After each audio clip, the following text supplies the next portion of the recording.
இன்றே டவுன்லோட் செய்து உங்கள் ஃபேவரட் ஷோக்களை என்ஜாய் பண்ணுங்க.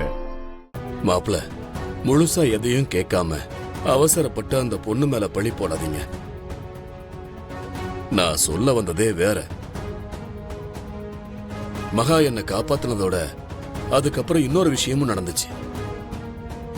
நான் வலி வந்து கீழே விழுந்தப்போ என் கையில இருந்த இந்த பிரேஸ்லெட் கழண்டு கீழே விழுந்துருச்சு. அது எனக்கும் தெரியல. மகா என்னை கொண்டு போய் ரூம்ல விட்டதுக்கு அப்புறமா நான் படுத்து தூங்கிட்டேன். நீங்க சொன்ன மாதிரி பார்த்து போன் வளையல மகா எடுத்து வச்சிருக்கான்னா கீழே கிடந்த பிரேஸ்லெட்டும் எடுத்து வச்சிருக்கணும்ல.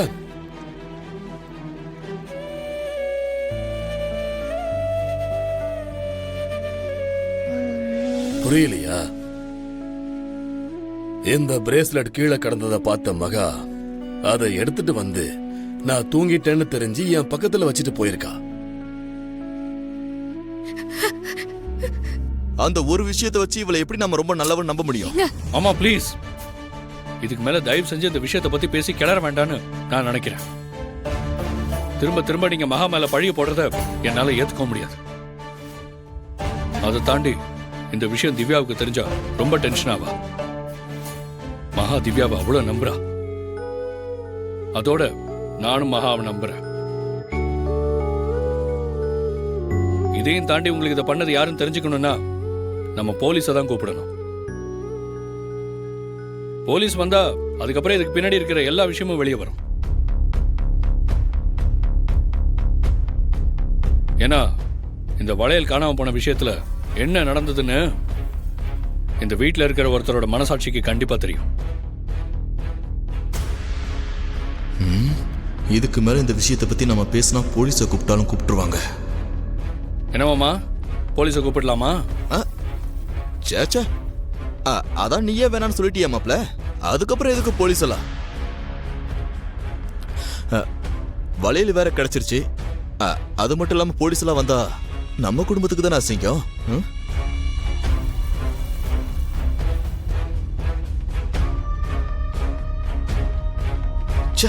திரு வந்து காரியத்தையே கெடுத்துட்டான். இல்லனா இந்நேரம் இவளை இந்த வீட்டை விட்டே துரத்தி அடிச்சிருக்கலாம். திருவால போட்ட பிளான் எல்லாமே வேஸ்ட் ஆயிடுச்சு. மகா,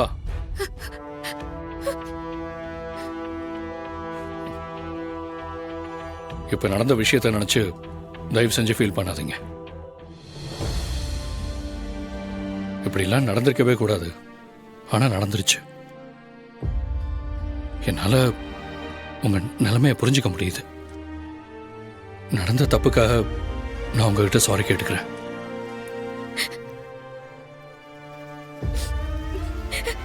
ஐம் சாரி மகா. வளையல் காணுங்கிற டென்ஷன்ல மாமா ஏதோ தப்பா புரிஞ்சுக்கிட்டு உங்க மேல இப்படி ஒரு பழிய போட்டுட்டாரு. பெரிய தப்பு தான். உங்களை பத்தி திவ்யாவுக்கு மட்டும் இல்ல, எனக்கும் நல்லாவே தெரியும் மகா. நடந்த விஷயம் ரொம்ப கசப்பானதுதான். அதை மறந்து நீங்க எப்பவும் போல இந்த வீட்டிலேயே இருக்கணும். எல்லாருக்கும் ஒரு ரிக்வெஸ்ட், இனி இதை பத்தி யாரும் பேச வேண்டாம். உங்க எல்லாருக்கும் புரியும்னு நினைக்கிறேன்.